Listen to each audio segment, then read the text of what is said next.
ಹೋಗ್ರು ನೆಗದು ಬಿದ್ದು ಹೋಗ್ರು. ಏನು ಮಕ್ಳು ರೀ ಹಿಂದೆ ಬಂದ್ಬಿಟ್ಟಿದ್ದಾವೆ. ಅಪ್ಪ ನಾನು ಬರ್ತೀನಿ ಹುಟ್ಟಬಾರ್ದು, ಈ ಮನುಷ್ಯನಾಗ ಹುಟ್ಟಬಾರ್ದು. ಮನುಷ್ಯನಾಗ ಹುಟ್ಟಿದ್ರು ಚಿಂತೆ ಇಲ್ಲ, ಈ ಬ್ರಾಹ್ಮಣರನಾಗ ಹುಟ್ಟಬಾರ್ದು. ನೆಗದು ಬಿದ್ದೋಗ ಬ್ರಾಹ್ಮಣರನಾಗ ಹುಟ್ಟಿದ್ರು ಚಿಂತೆ ಇಲ್ಲ, ಬಡವನಾಗ ಹುಟ್ಟಬಾರ್ದು. ಬಡವನಾಗ ಹುಟ್ಟಿದ್ರು ಚಿಂತೆ ಇಲ್ಲ, ಮದುವೆ ಆಗಬಾರ್ದು. ಮದುವೆ ಆದ್ರೂ ಚಿಂತೆ ಇಲ್ಲ, ನಾಳೆ ಬಿದ್ದೋಗ ಮಕ್ಕಳ ನೋಡ್ರಿ ಹೇಗ್ ನಿಂತಿದ್ದಾವೆ. ಬಡ್ಕಂಡೆ ನಮ್ಮ ತಂದೆಯವ್ರಿಗೆ, ಏ ಗುಂಡ ವಂಶ ಬೆಳಿಬೇಕು, ಮಾಡ್ಕೊಳ್ಳೋ ಅಂತ ಅವನ ಪಿಂಡ ನಾಯಿ ತಿಂತು ಒಂದು ಮದುವೆ ಮಾಡ್ಬಿಟ್ಟ. ಮದುವೆ ಆದ್ರೂ 1 ವರ್ಷ ಆದ್ರೂ ಅವಳು ಹೊಟ್ಟೆ ಒಳಗಡೆ ಒಂದು ಎಗಣದ ಮರಿಗತ್ತಿಲ್ಲ ರೀ. ವಂಶ ಬೆಳೆ ರೀತಿ ಕಾಣಿಸ್ತಿಲ್ಲ ಮಗನೇ, 2ನೇ ಮದುವೆ ಮಾಡ್ಕೋ ಅಂತ 2ನೇ ಮದುವೆ ಮಾಡ್ದ. ವರ್ಷಕ್ಕೆ ಅವಳು ಗರ್ಭವತಿ. ಮೊದಲು ಮಾಡ್ಕೊಂಬಂದಿದ್ನಲ್ಲ ಅವಳು ಇವಳೇ ಇರ್ತಾಳೆ ಅಂತ ಇವಳು ಪೈಪೋಟಿ ಇಬ್ರಿಗೂ ನೆಗದು ಬಿದ್ದು ಹೋಗ. ಸೀತಾಮಾತೆಯವರು ತುಳಸಿ ಪೂಜೆ ಮಾಡ್ತಿದ್ದಾರೆ, ಒಂಟಿ ಬ್ರಾಹ್ಮಣರು ಹೋಗ್ಬಾರ್ದು. ಯಾರಾದ್ರೂ ಬರ್ತಾರೇನೋ ಅಂತ ನೋಡ್ತಾ ಇದ್ದೀನಿ.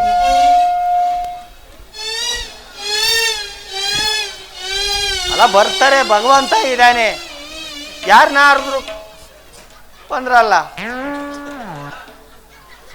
ಏನು ಪುಣ್ಯ ಮಾಡಿದ್ದೆ ಅಂದ್ರೆ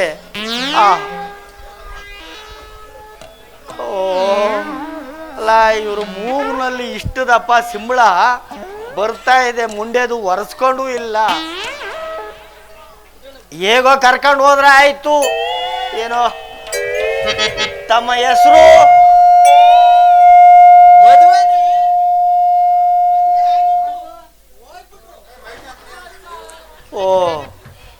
ಸ್ವಾಮಿಗಳು ಮದುವೆ ಆಗಿದ್ರು ಅನ್ಸುತ್ತೆ, ಹೆಂಡತಿ ಹೋಗ್ಬಿಟ್ಟು ಎಲ್ಲೋ ತಲೆ ಕೆಟ್ಟು ಹೋಗ್ಬಿಟ್ಟಿದೆ, ಅದರಲ್ಲೇ ಇದ್ದಾರೆ. ಅಲ್ಲ ನಿಮ್ಮ ಹೆಸರು ಕೇಳಿದೆ. 2ನೇ ಮದುವೆ ಆಯ್ತಿನ್ನ ಎಲ್ಲೋದ್ರು ಅಲ್ಲಿಗೆ ಬರ್ತಾನಲ್ಲ. ಅಲ್ಲ ನಿಮ್ಮ ಹೆಸರೇನು ಅಂತ ಕೇಳಿದೆ. ಅವೆರಡು ಮಕ್ಕಳು. ಅಲ್ಲ ರೀ, ಅಲ್ಲೇ ಮುಂಡೆದಕ್ಕೇನು ಕೇಳಿಸಲ್ವಾ?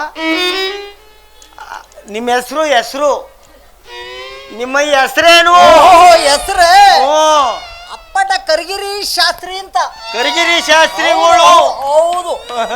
ನೆಗದು ಬಿದ್ದು ಹೋಗ ಆ ಮೂಗ ಸಿಂಬಳಕ್ಕೂ ಇವನ ಅವತಾರಕ್ಕೂ ಸರಿಯಾಗಿಟ್ಟಿದ್ದಾರೆ. ತುಳಸಿ ಪೂಜೆ ಮಾಡ್ತಿದ್ದಾರೆ ಸೀತಮ್ಮವರು. ಈ ರಾಮಚಂದ್ರಪ್ಪ ಅವ್ರಿಗೆ ಪಟ್ಟಾಭಿಷೇಕ ಇದೆ. ಹೋಗ್ಬಿಟ್ರ? ಈ ಮುಂಡೆದು ಕಳಿಸೇ ಬಿಡುತ್ತೆ ಪಟ್ಟಾಭಿಷೇಕ. ಓಹೋ, ಶ್ರೀರಾಮಚಂದ್ರ ತೋಟ ದೂರ ಒಂದು ಸ್ವಲ್ಪ ಹತ್ರದಲ್ಲಿ ಹೇಳಿ. ಸ್ವಲ್ಪ ಅಲ್ಲ, ಮುಂಡೆದೆ ಪೂರ್ತಿನೇ ಕೇಳಿಸಲ್ಲ ನಿನಗೆ. ಆಗಬಹುದು. ಈಗ ಹೋಗೋಣವೇ? ಭೋಜನ ಗೀಜನ ಉಂಟು ಮಕ್ಕಳೇ. ಗುರುಗಳೇ, ಏನಾದ್ರೂ ಚಟ ಗಿಟ ಉಂಟೆ? ಹೊಡ್ದ ಮುಂಡೆದು ಏನೇನು ಕಲ್ತಿದ್ಯೋ ಕೊಡ್ತೀನಿ. ಜೊತೆಲಿ ಬರ್ತಾ ಇದ್ದಾನೆ, ಕೊಡ್ಲಿಲ್ಲ ಅಂದ್ರೆ ಹೋಗ್ಬಿಡ್ತಾನೆ. ತಗೊಳ್ಳಿ. ಇದು ಯಾವ ನೆಶಿಯ? ಇದು ಗೋಳೂರು ಗುಂಡ ಮುಂದು. ಇದು ಹಾಕ್ಕೊಳ್ಳೋ ವಿಧಾನ ತಿಕ್ಕಾಕೊಳ್ಳಿ. ತಿಕ್ಕಿ ಹಾಕೊಳ್ಳಿ.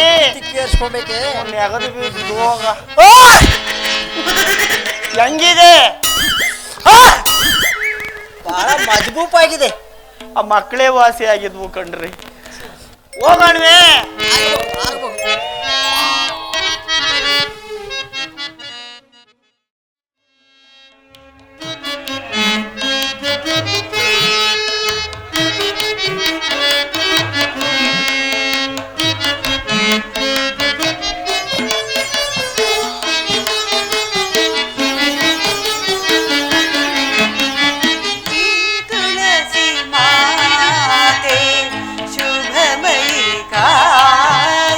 ಶ್ರೀ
ಜಗನ್ಮಾತೆ, ಈ ದಿನ ನನ್ನ ಸ್ವಾಮಿಗೆ ಪಟ್ಟಾಭಿಷೇಕ ಮಹೋತ್ಸವ.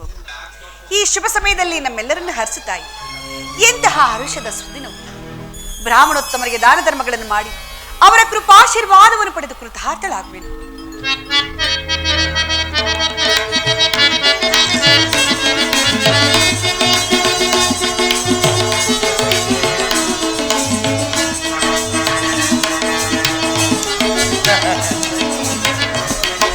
ಶತಮಾನಂ ಭವತಿ ಶತಾಯು ಷತ್ಪುರುಷಾಯೇ ಸೇವೇಂದ್ರಿಯೇ ಪ್ರತಿಷ್ಠತಿ ದೀರ್ಘಮಾಯು ದೀರ್ಘ ಸುಮಂಗಲಿ ಭವ ಬರಣಮೆ ತಾಯಿ ಆಗಬಹುದು.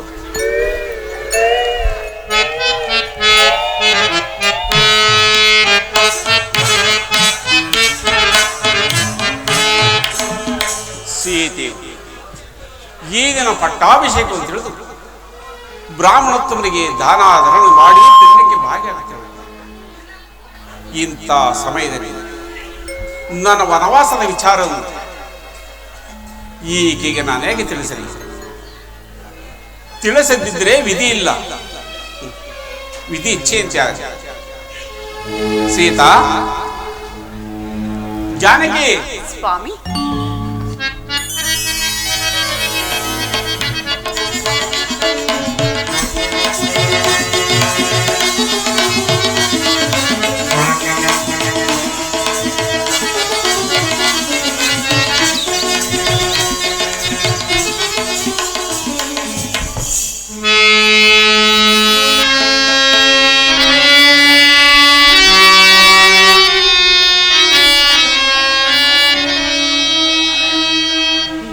ಬನಿದೆ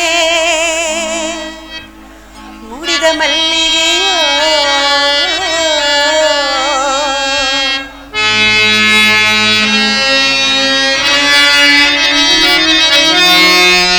ಧರೆಯನ್ನು ತರಿಸಲವತರಿಸಿದ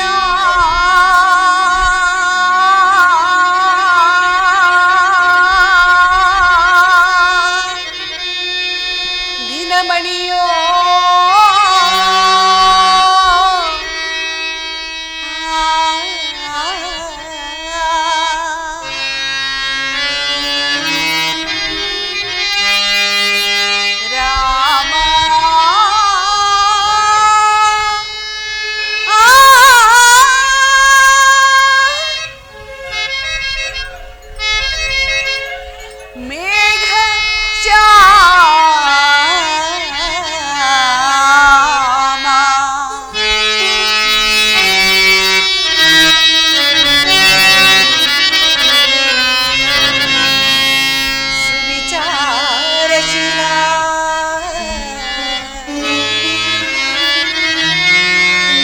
ಕುಂಟಳ ವಿಶಾಲ ಬಾಲ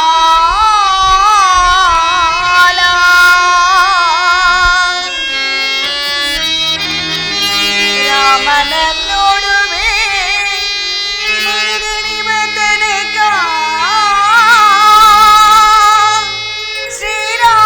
ಶ್ರೀರಾಮನಿಗಿಡುವೆ ಕಸ್ತೂರಿ ತಿಲಕ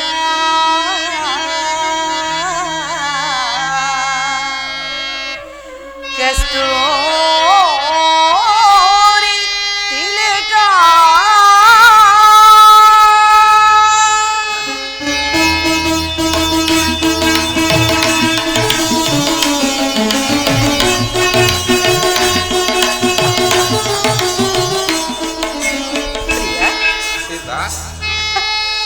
ಸಖಯೇನೋ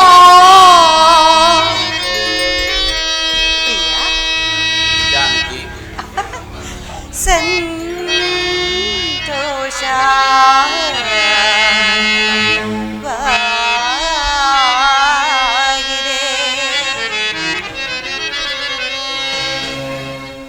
ಸಖಯೇನೋ ಸಂತೋಷವಾಗಿದೆ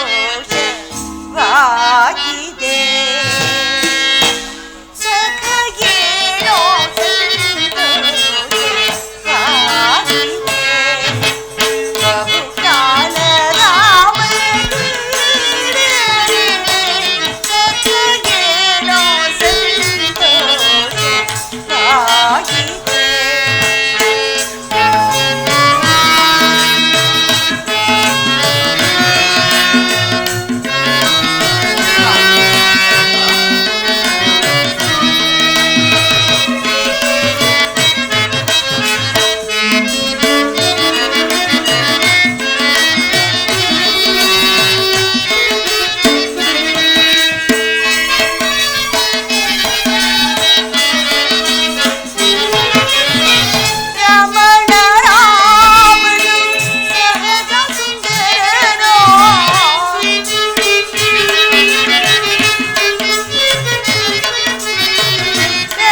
ಪಟ್ಟಾಭಿಷೇಕ ಮಹೋತ್ಸವವು ಈ ಶುಭ ಸಮಯದಲ್ಲಿ ಕೊಳದ ಕೆಂದಾವರೆಯಂತೆ ಕಂಗೊಳಿಸಬೇಕಾಗಿದ್ದ ಈ ನಿಮ್ಮ ಮುಖಗಳು ಈ ರೀತಿ ಚಿಂತಿಂದಿರಲು ಕಾರಣವಾದರೆ ಸೀತಾ, ಲೋಲನೆ ಚಿಂತೆಯ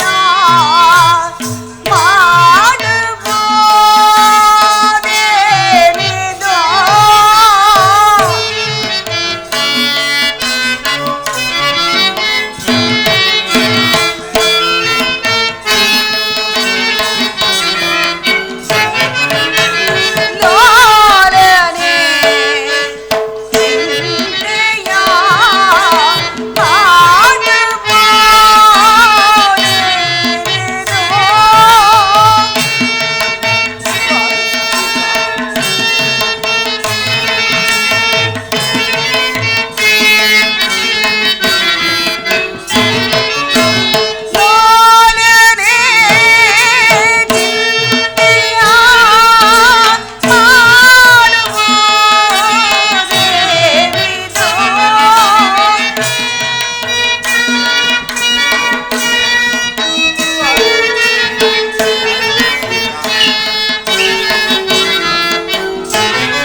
ಏನಾಯ್ತು?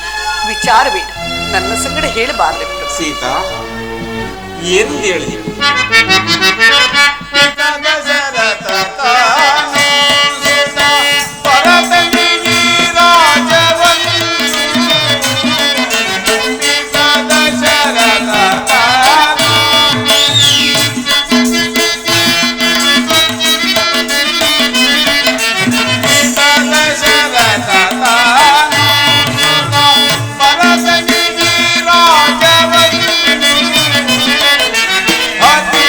Yeah.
ಸೀತಾ, ಏನಂತ ಹೇಳಿದೆ?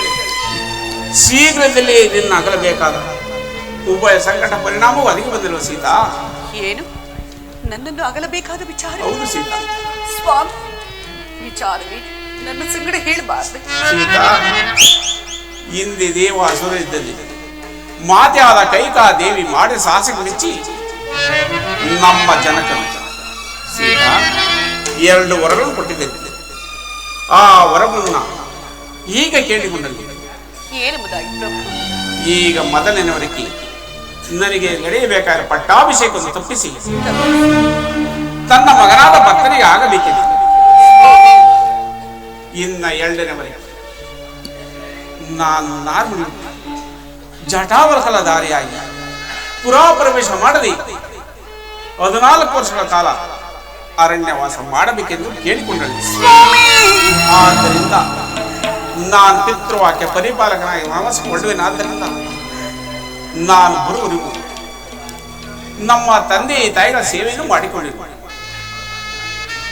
ಇಲ್ಲಿ ನಿಮ್ಮ ತಂದೆಯಾದ ಜನಕ ಚಕ್ರವರ್ತಿಯ ಮಲಯಾಳ ಸಾಹಿರು ನಾನು 14 ವರ್ಷ ವನವಾಸವನ್ನು ಕೇವಲ 14 ದಿನಗಳಲ್ಲಿ ಕಳೆದು ಬಲಬೇಗನೆ ಮಗನ ತಿಳಿಸಿ. ವಿಧಿಯೇ, ನಿನ್ನ ಹೃದಯವುದೆಷ್ಟೊಂದು ಕಠಿಣ. ನನ್ನ ಆಸೆಗಳೆಲ್ಲವೂ ನಾಶವಾಗಿ ಹೋದುವೆ, ನನ್ನ ಬಯಕೆಗಳೆಲ್ಲವೂ ಬಯಲಾಗಿ ಹೋದುವೆ. ಆರ್ಯಪುತ್ರ, ಮರದ ನೆರಳು ಮರವನ್ನೇ ಆಶ್ರಯಿಸುವಂತೆ ನಾವು ನಿಮ್ಮ ಚರಣದಾಸಿ. ನಿಮ್ಮ ಕಷ್ಟ ಸುಖಗಳಲ್ಲಿ ಭಾಗಿಯು ನಾನು ಅಲ್ಲದೆ ನಿಮ್ಮ ನಗಲಿ ಅರಗಳಿಗೆ ಬದುಕುಳಿಯುವ ಶಕ್ತಿ ನನ್ನಲ್ಲಿಲ್ಲ ಸ್ವಾಮಿ. ದಯಮಾಡಿ ನನ್ನನ್ನು ನಿಮ್ಮ ಸಂಗಡ ಕರೆದುಕೊಂಡು ಹೊರಡಿ. ಸೀತಾ, ಘೋರ ರಾಕ್ಷಸರಿಂದಲೂ ಕಾಡು ಮುರುಳಿಂದಲೂ ಆ ಪರಿಯುಕ್ತವಾದ ಘೋರಾರಣ್ಯದಲ್ಲಿ ನಿನ್ನನ್ನು ನಾನು ಹೇಗೆ ಕರೆದಿಲ್ಲ. ಅಲ್ಲದೆ ಸುಮ್ಮ ಕೋಮಲಿ ಅರಮನೆಯಲ್ಲಿ ಸ್ವಾಯಿ ಬೆಳೆದು ಆ ಕಾಡಿನಲ್ಲಿ ಗೆಡ್ಡೆ ಗೆಣಸನ್ನು ತಿನ್ನುವುದನ್ನ, ಕಲ್ಲು ಮುಳ್ಳುಗಳು ತುಳಿಯುವುದನ್ನ ಈ ಕಣ್ಣುಗಳಿಂದ ಹೇಗೆ ನೋಡಿಸಿದ್ದ ನಾನು ಹೇಗೆ ನೋಡಿದೆ. ಅಲ್ಲದೆ ಸುಮ್ಮ ಕೋಮಲಿ ಅರಮನೆ ಸುಖವಾಗಿ ಬೆಳೆದು ಆ ಕಾಡಿನಲ್ಲಿ ಗೆಡ್ಡೆ ಗೆಣಸನ್ನು ತಿನ್ನುವುದನ್ನ, ಕಲ್ಲು ಮುಳ್ಳುಗಳನ್ನು ತುಳಿಯುವುದನ್ನ ಈ ಕಣ್ಣುಗಳಿಂದ ಹೇಗೆ ನೋಡಿಸಿದ್ದ ನಾನು ಹೇಗೆ ನೋಡಲಿ. ನಿನ್ನನ್ನು ರಕ್ಷಿಸ ಹೇಗೆ? ಆರ್ಯಪುತ್ರ, ನಿಮ್ಮ ನಗಲಿದ ಈ ಅರಮನೆಯ ಸುಖ ಸಂತೋಷ ಅರಣ್ಯ ವಾಸಕ್ಕಿಂತಲೂ ಕಠಿಣವಾಗು. ನಿಮ್ಮ ಸಂಗಡ ನಾಗೈವ ಅರಣ್ಯ ವಾಸವೇ ಅರಮನೆಯ ವಾಸಕ್ಕಿಂತಲೂ ಸುಖದಾಯಕವಾಗುವುದು. ದಯಮಾಡಿ ನನ್ನನ್ನು ನಿಮ್ಮ ಸಂಗಡ ಕರೆದುಕೊಂಡು ಹೊರಡಿ, ಇಲ್ಲವೇ ಖಂಡಿತವಾಗಿ ಪ್ರಾಣ ತ್ಯಾಗ ಮಾಡಿಕೊಳ್ಳಿ. ನಿನ್ನನ್ನು ಪರೀಕ್ಷಿಸಲು ಈ ರೀತಿ ಹೇಳಿದ್ರಲ್ಲದೆ ಮತ್ತೆ ಬೇರೆ ಅಲ್ಲಿ 14 ವರ್ಷಗಳ ಕಾಲ ನಾನು ನಿನ್ನ ಬಿಟ್ಟಿರಲಾರೆ. ನಡಿ, ಮಾತಾ ಪಿತೃ ಆಶೀರ್ವಾದ ಪಡೆದು ಮುಂದಿನ ಕಾರ್ಯಕ್ಕೆ ನಾವು ಸಿದ್ಧರಾಗೋಣ. ಹಾಗೆ ಆಗಲಿ. ಅಗ್ರಜ ನಮಸ್ಕರಿಸುವೆ. ಅಣ್ಣ, ಅಯೋಧ್ಯ ನಗರದಲ್ಲಿ ಇಂದು ನಿನ್ನ ಪಟ್ಟಾಭಿಷೇಕ ಮಹೋತ್ಸವವೆಂಬುದಾಗಿ ಪ್ರಜೆಗಳೆಲ್ಲರೂ ಹರ್ಷಚಿತ್ತರಾಗಿರುವಾಗ ಪಟ್ಟಾಭಿಷಕ್ತನಾಗಬೇಕಾದ ನಿನ್ನ ಮುಖ ಕಮಲವು ಇಂದು ಏಕೋ ಕಾಂತಿಹೀನವಾಗಿರುವುದಲ್ಲ. ಕಾರಣವೇನಣ್ಣ? ನಿನ್ನ ಮನದ ವೇದನೆಯಾದರೂ ಏನು? ನಿನ್ನ ಮನವ ನೋಯಿಸಿದ ಘಾತಕರ ಪಸರ ಎರಡಕ್ಷರವೇ ಅವನು ಇಂದ್ರನಾಗಲಿ ಚಂದ್ರನಾಗಲಿ ಅವನ ರುಂಡ ಮುಂಡಗಳನ್ನು ಚೆಂಡಾಡಿ ರಂಡ ದೇವತೆಗಳಿಗೆ ರಕ್ತ ದೋಕುಳಿಯನ್ನೇ ಹರಿಸುತ್ತೇನೆ. ಯಕ್ಷಗಾನ ಗಂಧರ್ವ ವಿದ್ಯಾಧರ ಕಿನ್ನರ ಕಿಂಪುರುಷರ ಯಾರಿಯಾಗಿ ಯಾರೇ ಅಡ್ಡ ಬಂದರು ಅವರನ್ನು ಎಲೆಮೆಟ್ಟು ನಡೆಯುತ್ತೇನೆ. ಬ್ರಹ್ಮಾದಿ ಬೃಂದಾರಕರೊಂದಾಗಿ ಬಂದಾಗ್ಯೂ ಅವರನ್ನು ಅಂದಗೆಡಿಸಿ ಬಂದ ದಾರಿಯಲ್ಲೇ ಹಿಂದಿರುಗುವಂತೆ ಮಾಡುತ್ತೇನೆ. ಹೇಳಣ್ಣ, ಅವರು ಯಾರು? ಶಾಂತನ, ಈ ದಿನ ಪಟ್ಟಾಭಿಷೇಕವು ನಡೆಯುವುದಿಲ್ಲ. ಕಾರಣವೇನಣ್ಣ? ಏಕೆಂದರೆ ಹಿಂದೆ ದೇವಾಸುರ ಯುದ್ಧದಲ್ಲಿ ಮಾತೆಯಾದ ಕೈಕಾದೇವಿ ಮಾಡ ಸಾಹಸಕ್ಕೆ ಮೆಚ್ಚಿ ನಮ್ಮ ಜನಕರು 2 ವರಗಳನ್ನು ಕೊಟ್ಟಿದ್ದಾರೆ ಲಕ್ಷ್ಮಣ. ಕೇಳಬಲ್ಲೆನು? ಆ ವರಗಳನ್ನೇ ಕಂಡುಕೊಳ್ಳಬೇಕು. ಏನೆಂಬುದಾಗಿ? ಈಗ ನಡೆಯಬೇಕಾದ ಪಟ್ಟಾಭಿಷೇಕವನ್ನು ತಪ್ಪಿಸಿ ತನ್ನ ಮಗನಾದ ಭರ್ತರಿಗೆ ಆಗಬೇಕಿದೆ. ಅಣ್ಣ, ಇನ್ನು 2ನೇ ವರಕ್ಕೆ? 2ನೇ ನಾನು ಜಟಾವಲ್ಕಲ ದಾರಿಯಾಗಿ ಪುರಾ ಪ್ರವೇಶ ಮಾಡದೆ 14 ವರ್ಷಗಳ ಕಾಲ ಅರಣ್ಯವಾಸ ಮಾಡಬೇಕೆಂದು ಕೇಳಿಕೊಂಡಾಳಿದ್ದೆ. ಅಗ್ರಜ ಸಾಕೇತ ಪುರಕ್ಕೆ ಪರಿಹರವೇ ಅಣ್ಣ.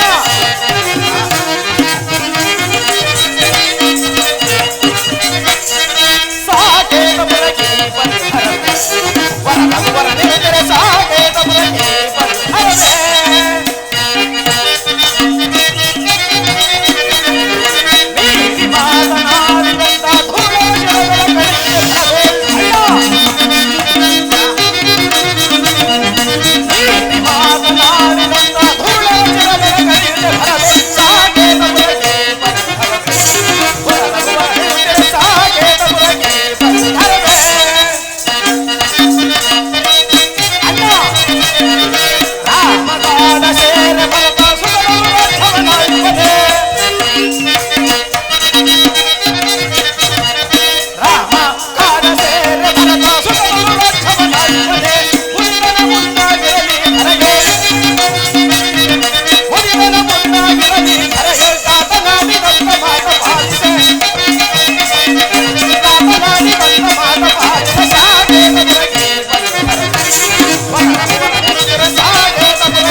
ಮಹಾಮಾತ್ಸರ್ಯ ವಿಷಭರಿತಳಾದ ಕಾಳಸರ್ಪಿಣಿಯ ಮೋಹದ ವಿಷವು ತಲೆಗೇರಿ ಮುಂದಾಲೋಚನೆಯಿಲ್ಲದೆ ವಾಗ್ದಾನವನ್ನು ಮಾಡಿದ ವೃದ್ಧನಾದ ತಂದೆಯ ಮರಳು ಮಾತುಗಳನ್ನು ನಡೆಸಲೇ ಕೊಡಲು ಆ ಪುನರ್ ಪಿಶಾಚಿಯನ್ನು ತೃಪ್ತಿಪಡಿಸಲು ಅಣ್ಣ ನಿನಗೆ ಬದುಕಿ ಬಂದಿಹ ರಾಜ್ಯಲಕ್ಷ್ಮಿಯನ್ನು ತಿರಸ್ಕರಿಸಿ ಕಾಡಿಗೆ ಹೋಗುವುದೇ? ಕೀರ್ತಿ ಪರಾಕ್ರಮಗಳಿಂದ ಸಕಲ ಪ್ರಜಾರಂಜಕನಾಗಿರುವ ನಿನ್ನನ್ನು ಕಾಡಿಗಟ್ಟಿ ತಂದೆಯು ತನ್ನ ಕನಿಷ್ಠ ಪುತ್ರನಿಗೆ ರಾಜ್ಯ ಪಟ್ಟವನ್ನು ಕಟ್ಟುವುದು ಯಾವ ಧರ್ಮ? ಧರ್ಮ ಮಾರ್ಗವನ್ನು ಮೀರಿ ನಡೆಯುವಾತನು ತಂದೆಯಾಗಲಿ ಗುರುವೇ ಆಗಲಿ ಶಿಕ್ಷಾರ್ಹನೆಂದು ಧರ್ಮಶಾಸ್ತ್ರವೇ ಹೇಳುತ್ತಿರುವಲ್ಲಿ ತಂದೆಯು ತನ್ನ ಕಿರಿ ಹೆಂಡತಿಗೆ ಮನಸೋತು ನಿರಪರಾಧಿಯಾದ ನಿನಗೆ ಅರಣ್ಯವಾಸವನ್ನು ವಿಧಿಸಿರುವ ತಂದೆಯಾದರೂ ಶಿಕ್ಷಾರ್ಹನಲ್ಲವೇ? ಆಜ್ಞಾಭಂಗಂ ನರೇಂದ್ರಾಣಂ ದಂಡ ಎಂಬ ಆರ್ಯೋಕ್ತಿಯಂತೆ ತಂದೆಯು ನಿನಗೆ ವಿಧಿಸಿರುವ ಅರಣ್ಯವಾಸವನ್ನು ತಿರಸ್ಕರಿಸಲೇಬೇಕು. ಧರ್ಮಾತ್ಮನು ಕುಲ ಜ್ಯೇಷ್ಠನೂ ಆದ ನಿನ್ನ ಮೇಲಿನ ದ್ವೇಷ ಅಸೂಯೆಯಿಂದಲೂ ಭರತನ ಮೇಲಿನ ವ್ಯಾಮೋಹದಿಂದಲೂ ಕ್ಷತ್ರಿಯ ಕುಲಕ್ಕೂ ತನ್ನ ರಾಜ್ಯ ಪದವಿಗೂ ಕಳಂಕವನ್ನು ತಂದ ಆ ದುಷ್ಟ ಕೈಕೆಯನ್ನು ಅಣ್ಣ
ಸಂಬೋಧಿಸಿ ಭಾರತನೇನಾದರೂ ಪ್ರತಿಭಟಿಸಿದ್ದೆ ಆದರೆ ಅವನಿಗೂ ತಕ್ಕ ಪ್ರತಿಕ್ರಿಯೆಯನ್ನು ಮಾಡುವೆನು. ಇದಕ್ಕೆ ಪ್ರತಿಯಾಗಿ ಯಾರಾದರೂ ಹೇಳುವವರಿದ್ದರೆ ಸಾಲಿ ನನ್ನ ಮುಂದೆ. ಲಕ್ಷ್ಮಣ ಶಾಂತ, ಪಿತೃವಾಕ್ಯ ಪರಿಪಾಲನೆ ಮಾಡುವುದು ಸುಪುತ್ರರಾದ ನಮ್ಮಗಳ ಕರ್ತವ್ಯವಲ್ಲವೇ ಸಹೋದರ, ನಮ್ಮಗಳ ಕರ್ತವ್ಯವಲ್ಲವೇ? ಅಣ್ಣ, ಅಜ್ಞಾನದಿಂದ ದುಡುಕಿ ಮಾತನಾಡಿದ ನನ್ನನ್ನು ಕ್ಷಮಿಸೋಣ. ಧರ್ಮಜ್ಞನಾದ ನಿನ್ನ ಮಾತಿಗೆ ನಾನು ಪ್ರತ್ಯುತ್ತರವನ್ನು ಹೇಳಿದೆ. ಅಣ್ಣ, ನಾನು ಸಹ ನಿನ್ನ ಜೊತೆಯಲ್ಲಿಯೇ ವನವಾಸಕ್ಕೆ ಬರಬೇಕು. ನನ್ನನ್ನು ಸಹ ವನವಾಸಕ್ಕೆ ಕರೆದುಕೊಂಡು ಹೋಗಬೇಕೆಂದು ಬೇಡಿಕೊಳ್ಳುವೆನಣ್ಣ. ಲಕ್ಷ್ಮಣ, ಈಗ ಸೀತೆ ಹೊರಟರು, ನೀನು ಹೊರಟರೆ ವೃದ್ಧರಾದ ತಂದೆ ತಾಯಿಗಳ ವಿಚಾರದಲ್ಲಿ, ಭರತನ ರಾಜ್ಯವಾದ ವಿಷಯದಲ್ಲಿ ನೀನು ಜಾಗರೂಕವಾಗಿ ನೋಡ್ಕೊಳ್ತಾ ಅರಮನೆ ಇರು ಲಕ್ಷ್ಮಣ, ಅರಮನೆಯಲ್ಲೇ ಇರು. ಅಣ್ಣ, ವೃದ್ಧನಾದ ಜನಕ ಜನನಿಯರ ಯೋಗಕ್ಷೇಮವನ್ನು ನೋಡಿಕೊಳ್ಳಲು ಭರತ ಶತ್ರುಘ್ನರಿಲ್ಲವೇ ಅಣ್ಣ?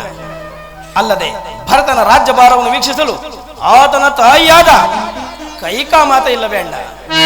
ಅದು ಅಲ್ಲದೆ ಸರಿಯೇ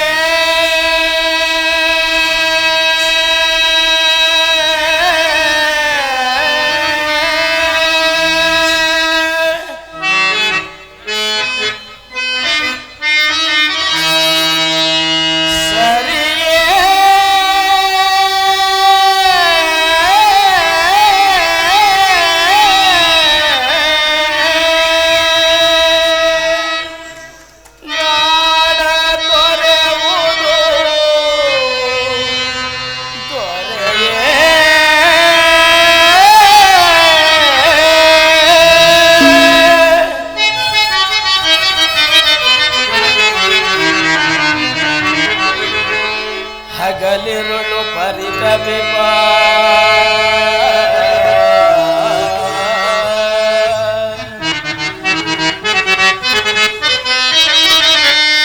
ಹಗಲಿರುಳು ಪರಿತಪಿಪ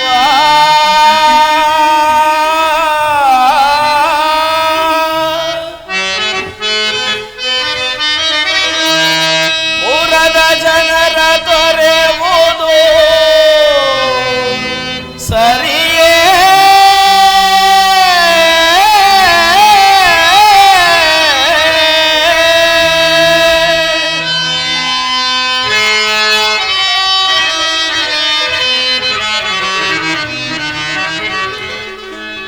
ರವಿಯಿಲ್ಲದ ಗಗನ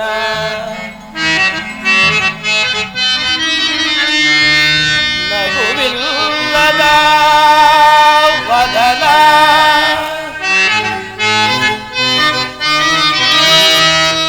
ದೇವರಿಲ್ಲದ ಸದನ ಇಂದಾಯ್ತೆ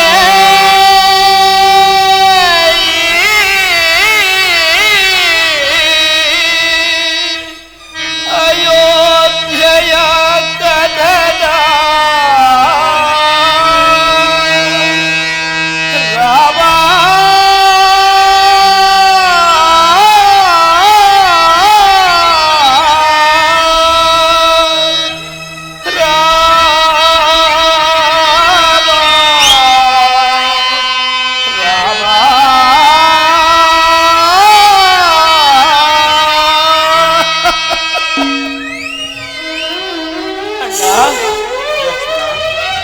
ಬಾಲ್ಯದಿಂದಲೂ ಸಹ ನಿನ್ನನ್ನು ಬಿಟ್ಟು ನಾನು ಒಂದು ಕ್ಷಣವೂ ಸಹ ಇದ್ದವನಲ್ಲ. ಈಗ 14 ವರ್ಷಗಳ ಕಾಲ ನಿನ್ನ ನಗಲಿ ನಾನು ಹೇಗೆ ತಾನೇ ಇರಲಣ್ಣ? ಇಲ್ಲ ಇಲ್ಲ, ನೀನಿಲ್ಲದ ಈ ಸಾಮ್ರಾಜ್ಯದಲ್ಲಿ ನಾನು ಒಂದು ಕ್ಷಣವೂ ಸಹ ಇರಲಾರೆನಣ್ಣ. ನನ್ನನ್ನು ಸಹ ವನವಾಸಕ್ಕೆ ಕರೆದುಕೊಂಡು ಹೋಗಬೇಕೆಂದು ಬೇಡಿಕೊಳ್ಳುವೆನಣ್ಣ. ಅಣ್ಣ, ಒಂದು ವೇಳೆ ನೀನು ವನವಾಸಕ್ಕೆ ಕರೆದುಕೊಂಡು ಹೋಗದೇ ಇದ್ದರೆ ನಾನು ಪ್ರಾಣತ್ಯಾಗವನ್ನು ಮಾಡಿಕೊಳ್ಳುವೆನು. ಲಕ್ಷ್ಮಣ, ಶೀಘ್ರ ಕೋಪಿಷ್ಟಿಯಾದ ನಿನ್ನನ್ನು ನಾನು 14 ವರ್ಷಗಳ ಕಾಲ ಬಿಟ್ಟಿರಲಾರೆ. ನಡೆ, ಮಾತಾ ಪಿತೃಗಳ ಆಶೀರ್ವಾದ ಪಡೆದು ಮುಂದಿನ ಕಾರ್ಯಕ್ಕೆ ನಾವು ಸಿದ್ಧರಾಗೋಣ. ಆಗಬಹುದಣ್ಣ.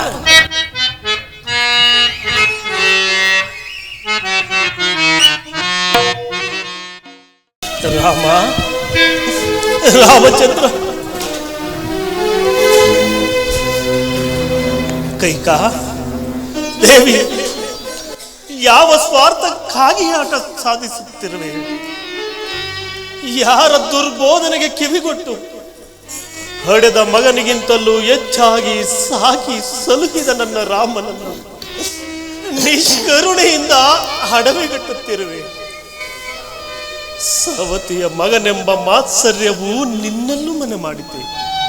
ಬೇಡ ಕೈಕ, ಬೇಡ. ನನ್ನ ಮಾತನ್ನು ಕೇಳು ದೇವಿ, ನಿನಗೆ ಕೈ ಮುಗಿದು ಬೇಡಿಕೊಳ್ಳುತ್ತೇನೆ. ನೀವೇನೇ ಹೇಳಿದರೂ ಕೂಡ ನಾನು ಕೇಳತಕ್ಕವಳಲ್ಲ. ಒಂದು ವೇಳೆ ನಿಮ್ಮಿಂದ ಅಸಾಧ್ಯವಾದ್ರೆ ಹೇಳಿಬಿಡಿ, ನಾನೇ ಎಲ್ಲಿಯಾದ್ರೂ ಹೋಗಿ ವಿಷಪಾನವನ್ನು ಮಾಡಿ ಈ ವೇದನೆಯನ್ನು ಹೇಗೆ ಸಹಿಸಲಿ ಕತ್ತ? ಹೇಗೆ ಸಹಿಸಲಿ? ಜನಕ, ರಾಮಚಂದ್ರ, ಜನಕ, ವನವಾಸಕ್ಕೊಂಡಿರುವ ನನ್ನನ್ನೇ ಹಿಂಬಾಲಿಸಿರುವ ಸೀತಾ ಲಕ್ಷ್ಮಣಗೂ ಹನುಮಂತಗಳ ಜನಕ.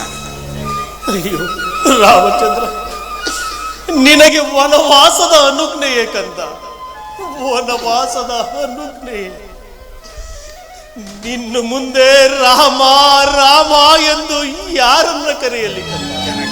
ಅಯ್ಯೋ, ಸ್ವಲ್ಪ ಕೈಕ ದೇವಿ, ಅಲ್ಲಿ ನೋಡೆ ನನ್ನ ಮುದ್ದು ರಾಮನ ಮುಖವನ್ನೊಂದು ಸಾರಿ ನೋಡು ಕೈಕ. ಆತನ ಮುಖವನ್ನಾದರೂ ನೋಡಿ ಅವನನ್ನು ವನವಾಸಕ್ಕೆ ಹೋಗೆಂದು ಹೇಳಲು ಮನಸ್ಸಾದರೂ ಹೇಗೆ ಬಂದಿದೆ? ಇಷ್ಟು ಕೇಳಿಕೊಂಡರೂ ನಿನ್ನ ಮನಸ್ಸು ಕರಗಲಿಲ್ಲವೇ? ಮಗನೆಂಬ ಮಾತ್ಸರ್ಯ ನಿನ್ನಿಂದ ದೂರ ಆಯ್ತೆ. ಬೇಡ ಕೈಕ, ಬೇಡ. ನನ್ನ ಮಾತನ್ನು ಕೇಳು, ನಿನಗೆ ಕೈ ಮುಗಿದು ಬೇಡಿಕೊಳ್ಳುತ್ತೇನೆ. ಜನಕ, ಸಮಾಧಾನ ಜನಕ. ರಾಮಚಂದ್ರ, ಪೂಜ್ಯರಾದ ಮಾವನವರೇ, ನನ್ನ ಸ್ವಾಮಿಯ ಸಂಗಡ ಅರಣ್ಯವಾಸಕ್ಕೆ ಹೊರಡಲು ನನಗೊಪ್ಪಣೆಯನ್ನು ದಯಪಾಲಿಸಿ. ಏನು ಹೇಳಿದೆ ತಾಯಿ, ಏನು ಹೇಳಿದೆ? ನೀನು ಸಹ ವನವಾಸಕ್ಕೆ ಹೊರಟೆಯೇನಮ್ಮ? ಹೋಗಲಿ ಬಿಡಿ ಕೈಕ. ದೀರ್ಘ ಸುಮಂಗಲಿಯಾಗಿ ಬಾಳು ತಾಯಿ, ದೀರ್ಘ ಸುಮಂಗಲಿಯಾಗಿ ಬಾಳು. ಅಯ್ಯೋ ಅಯ್ಯೋ, ಒಂದೇ ಗೃಹದಲ್ಲಿ ಎಷ್ಟೊಂದು ವ್ಯತ್ಯಾಸ. ಒಬ್ಬಳು ತನ್ನ ಸಿರಿ ಸಂಪತ್ತೆಲ್ಲವನ್ನು ತೊರೆದು ಪತಿಯ ಸಂಗಡ ವನವಾಸಕ್ಕೆ ಹೊರಟಿರುವಳು, ಮತ್ತೊಬ್ಬಳು ಪತಿಯ ಪ್ರಾಣಾಹುತಿಗೆ ಸಿದ್ಧಳಾಗಿರುವಳು. ಪ್ರಾಣೇಶ್ವರ, ಒಂದು ದಾನವ ಹೃದಯ, ಮತ್ತೊಂದು ದೇವತಾ ಹೃದಯ, ಒಂದು ಪಾಪದ ಜಲದಿ,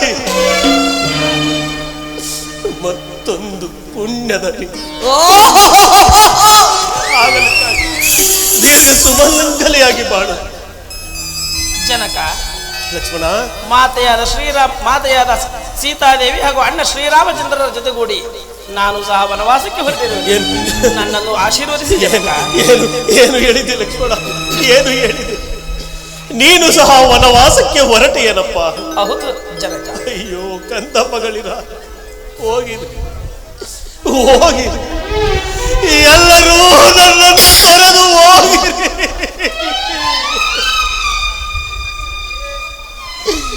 ಲಕ್ಷ್ಮಣ, ಲಕ್ಷ್ಮಣ, ಜನಕ, ಆದರೊಂದು ಮಾತು ಕಂದ. ಹೇಳಿ ತಂದೆ.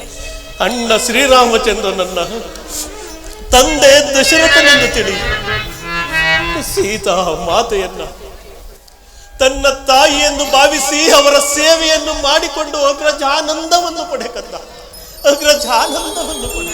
ಆಗಲಿ ಜನಕ. ಸುಮಂತ್ರರೇ, ಸುಮಂತ್ರರೇ, ಸುಮಂತ್ರರೇ, ವನವಾಸಕ್ಕೆ ಹೊರಟಿರುವ ನನ್ನ ಕಂದ ಮಗಳಿಂದ ಈ ಅಯೋಧ್ಯೆಯ ಸಿರಿ ಸಂಪತ್ತೆಲ್ಲವೂ ಹೋಗಲಿ, ಅಯೋಧ್ಯೆಯ ಸಿರಿ ಸಂಪತ್ತೆಲ್ಲವೂ ಹೋಗಲಿ. ನಿಲ್ಲು ನಿಲ್ಲು ಸುಮಂತ್ರ. ಇಲ್ಲಪ್ಪ, ನಿಲ್ಲು. ಮಾತೆಯವರು ಏನೋ ಆಜ್ಞೆ ಮಾಡುವಂತಿದೆ, ಅದನ್ನ ಕೇಳಿಕೊಂಡೇ ಹೋಗು, ಕೇಳಿಕೊಂಡೇ ಹೋಗು. ಏನಂದಿರಿ? ರಾಮನ ಹಿಂದೆ ಸಕಲ ಸಂಪದವು ಹೋಗಿಬಿಟ್ಟರೆ ಕೆನೆ ತೆಗೆದ ಹಾಲಿನಂತಿರುವ ಈ ನಿಸ್ಸಾರವಾದ ರಾಜ್ಯಭಾರವನ್ನು ನನ್ನ ಮಗನಾದ ಭರತನು ಆಳಬೇಕೇನು? ರಾಮನ ಹಿಂದೆ ಒಂದು ಹುಲ್ಲು ಕಡ್ಡಿಯೂ ಹೋಗಕೂಡದು.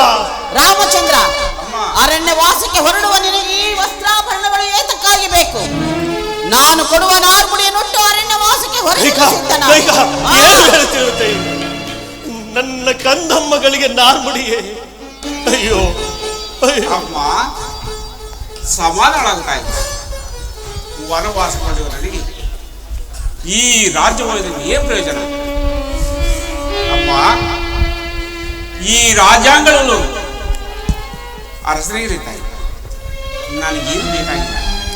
ನಾನು ಮುನಿಚರಿದ್ರೆ ವನವಾಸ ಕೊಡಬೇಕು. ಕೊಡುತ್ತಾ ಕೊಡಮ್ಮ. ಲಕ್ಷ್ಮಣ, ನೀನು ನಿಮ್ಮಣ್ಣನ ಹಿಂದೆ ಹೊರಟಿರುವೆಯಲ್ಲ, ನೀನು ಧರಿಸೋ. ಸೀತಾ, ಬೇಡ ಕೈಕ, ಬೇಡ ದೇವಿ. ನೀನು ದೇವಿ, ಸೀತೆಯ ಆಭರಣಗಳು ನಿಮ್ಮಪ್ಪನ ಮನೆಯ ಸೊತ್ತಲ್ಲ, ಜನಕ ಮಹಾರಾಜನ ಅರಮನೆಯ ಸೊತ್ತು. ಸೀತೆಯ ಆಭರಣಗಳನ್ನು ಕೊಟ್ಟು ಕಳುಹಿಸು, ಇಲ್ಲವಾದರೆ ಘೋರವಾದ ಶಾಪಕ್ಕೆ ಗುರಿಯಾಗುವ. ಶಾಂತರಾಗ, ಕೋಪಿಸಲಾಗದು. ನನ್ನ ಸ್ವಾಮಿಯ ನಾರ್ಮುಡಿಯನ್ನು ತೊಡುವಾಗ ನನಗೆ ವಸ್ತ್ರಾಭರಣಗಳ ವ್ಯಾಮೋಹವಿಲ್ಲ. ಅಮ್ಮ, ಕೊಡಿ ವಲ್ಕಲಗಳನ್ನು. ಇಷ್ಟೊಂದು ಕೋಪವು ತರವಲ್ಲ. ನನ್ನ ಕಂದಮ್ಮಗಳಿಗೆ ನಾರ್ಮುಡಿಯೇ? ನನ್ನ ಮುದ್ದು ಕಂದಮ್ಮಗಳಿಗೆ ನಾರ್ಮುಡಿಯೇ? ನೋಡಲಾರೆ, ನೋಡಲಾರೆ ಕೈಕಾ, ನೋಡಲಾರೆ. ನನ್ನ ಕಣ್ಣಿಂದ ನಾನು ನೋಡಲಾರೆ ಕೈಕಾ. ನನ್ನ ಕಂದಮ್ಮಗಳು ನಾರ್ಮುಡಿ ಉಟ್ಟುವ ವೇಷವನ್ನು ನೋಡಿದರೆ ಕ್ಷಣ ಮಾತ್ರ ಈ ಭೂಮಿಯ ಮೇಲೆ ಇರಗೊಡಲಾರೆ. ಬೇಡ ಕೈಕ, ಯಾವ ಸ್ವಾರ್ಥಕ್ಕಾಗಿ ಹಠ ಸಾಧಿಸುತ್ತಿರುವೆ? ಯಾರ ದುರ್ಬೋಧನೆಗೆ ಕಿವಿಗೊಟ್ಟು ಹಣದ ಮಗನಿಗಿಂತಲೂ ಹೆಚ್ಚಾಗಿ ಸಾಕಿ ಸಲಹಿದ ನನ್ನ ರಾಮನನ್ನ ನಿಷ್ಕರುಣೆಯಿಂದ ಅಡಮೆಗಟ್ಟುತ್ತಿರುವೆ. ಇಷ್ಟು ಕೇಳಿಕೊಂಡರೂ ನಿನ್ನ ಮನಸ್ಸು ಕರಗಲಿಲ್ಲವೇ? ಮಗನೆಂಬ ಮಾತ್ಸರ್ಯ ನಿನ್ನಿಂದ ದೂರ ಆಯಿತೆ. ಬೇಡ ಕೈಕ, ಬೇಡ. ನೀನು ಮಾಡುತ್ತಿರುವ ಈ ಕೃತ್ಯವನ್ನು ನೋಡಿದರೆ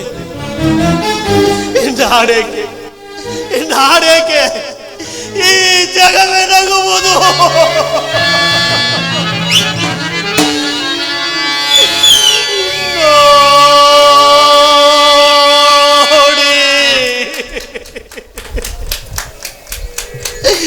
ನಗುವುದು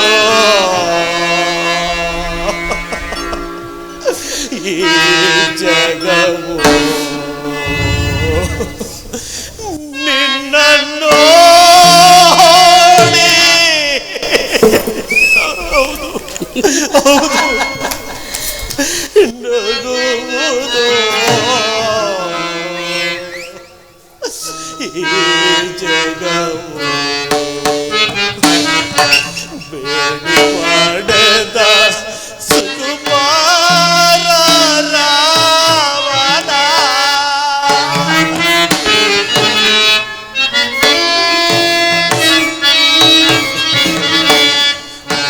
ಪಡೆದ ಸುಕುಮಾರ ರಾವಣ ಕಾಟಿಗೆ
ಕೈಕೆಯ ಪ್ರೀತಿ ನಿನಗೆ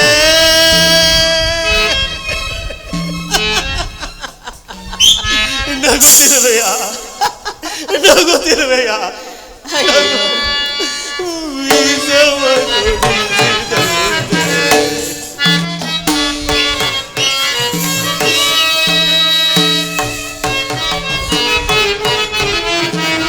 ಕೈಕೆಯ ಪ್ರೀತಿ ಅವರಿಗೆ ವಿಷವನ್ನು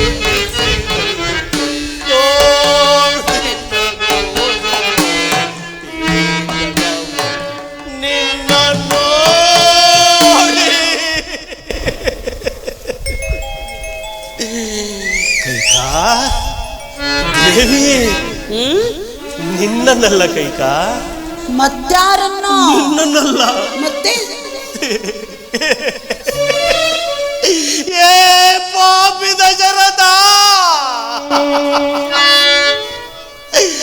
ಏ ಪಾಪಿ ದಶರಥ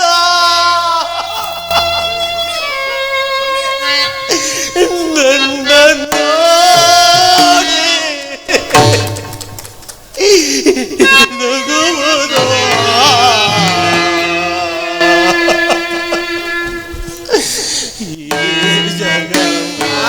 ಹಾಗೆ ಹೇಳಿ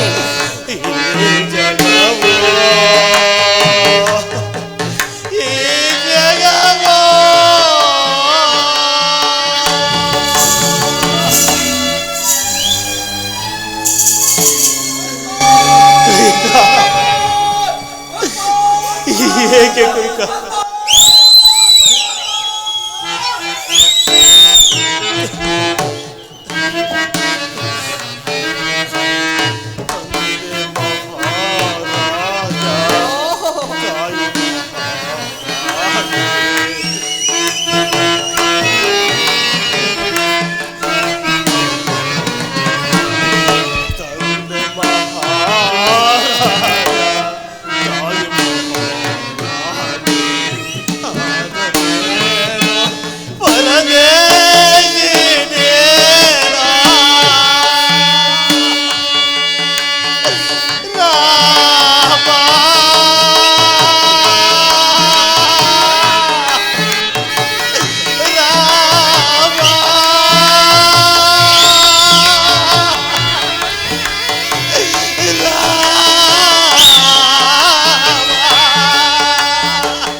ರಾಣಿ ಹೇ ದೇವಿ ನಿನ್ನನ್ನಲ್ಲ ಕೈಕ ನಿನ್ನನ್ನಲ್ಲ ದೇವಿ ನಿನ್ನನ್ನಲ್ಲ ಮತ್ತಿನ್ಯಾರನ್ನು ಈ ಪಾಪಿ ದಶರಥನನ್ನ ನೋಡಿ ಹಾಗೆ ಹೇಳಿ ಈ ಪಾಪಿ ದಶರಥನನ್ನು ನೋಡಿ ಕೈಕ ನೋಡಿ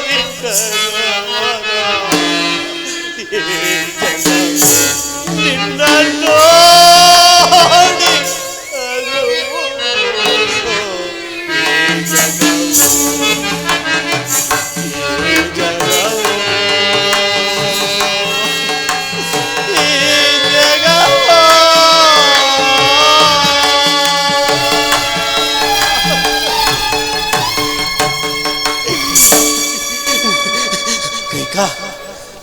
ನಿನ್ನನ್ನಲ್ಲ ದೇವಿ.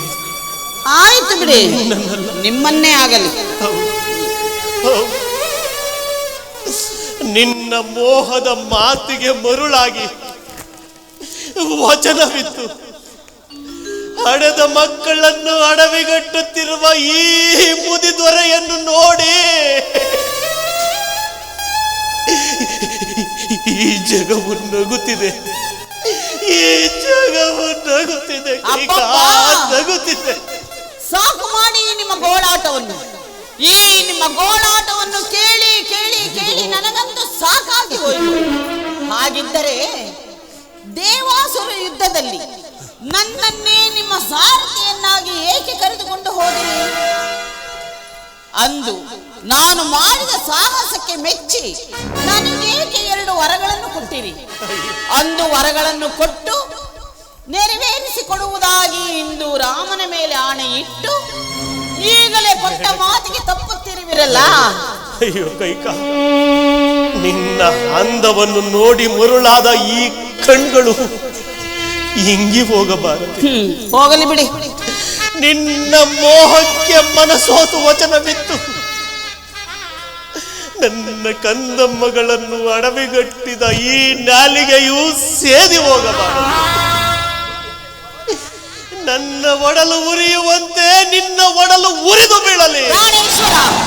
ಹೌದು ಹೌದು, ಎಂದೆಂದಿಗೂ ನಿನಗೆ ಸದ್ಗತಿಯ ಪ್ರಾಪ್ತವಾಗದಿರಲಿ.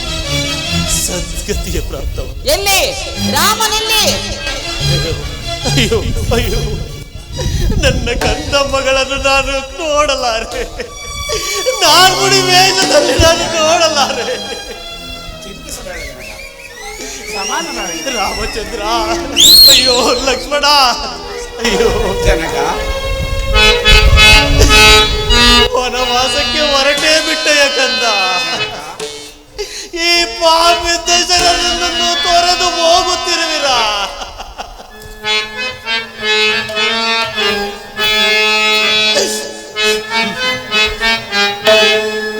ಎಂತು ಕಾಣುವಲೆ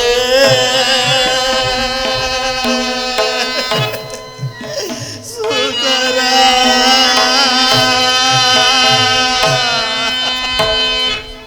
ಎಂತು ಕಾಣುವಲೆ, ಎಂತು ಕಾಣುವಲೆ ಸುಂದರ.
ಸಮಾಧಾನ ಸಮಾಧಾನ ಜನಕ ಸಮಾಧಾನ.